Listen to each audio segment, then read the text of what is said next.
Більше того, давай казати відверто, чи є у Зеленського кадровий голод? 100%. Не знаю. 100%. Не знаю. Ну, 100%. Не знаю. 250%. Підняли ставку. Йому зараз треба шукати людей на ті чи інші посади. А зараз він бачить, що не тільки на ті посади, які... Для нього вже зробили токсичним Лещенка, походу.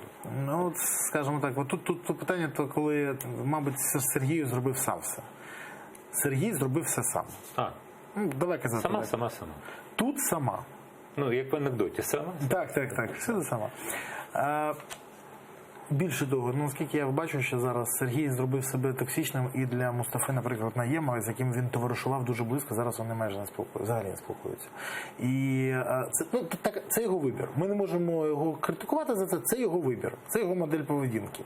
Я кажу про інше. Ну, ми кажемо про команду Зеленського. Що... Так, я скажу, Зеленському треба шукати зараз генпрокурора, голову СБУ. Там спочатку був Харєбін, якого... Просто суспільною думкою вибили. Та потім були інші люди, яких потихеньку... Дуже не хочеться, що так, що я хочу про що казати. Там поки що Апаршин тримається. Подивимось скільки. Питання в іншому. Він зараз повинен шукати нових людей. Він ще знайшов на ті посади. Коли мені казали, що прийде Зеленський, приведе за собою там 5 тисяч людей, які висококваліфіковані фахівці. Скільки? Ну, на початку йому треба декись 5 тисяч. Йому треба змінити 5 тисяч людей на посадах. Ставимо на паузу зараз розмову, тому що я пригадую, скажімо, Саакашвілі, його бурхливу діяльність в Одесі, там, де вони проводили публічні конкурси, шукали людей, в них вдавалося знаходити, потім цю справу закинули. Зеленський навіть не брався за таку справу пошукати. Я ж хочу пояснити, що йому дуже важко буде.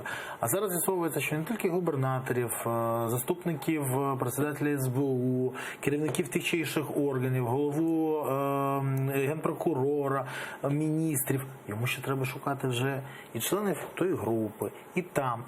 І треба шукати вже військових, на яких може полагатися, з бойовим опитом.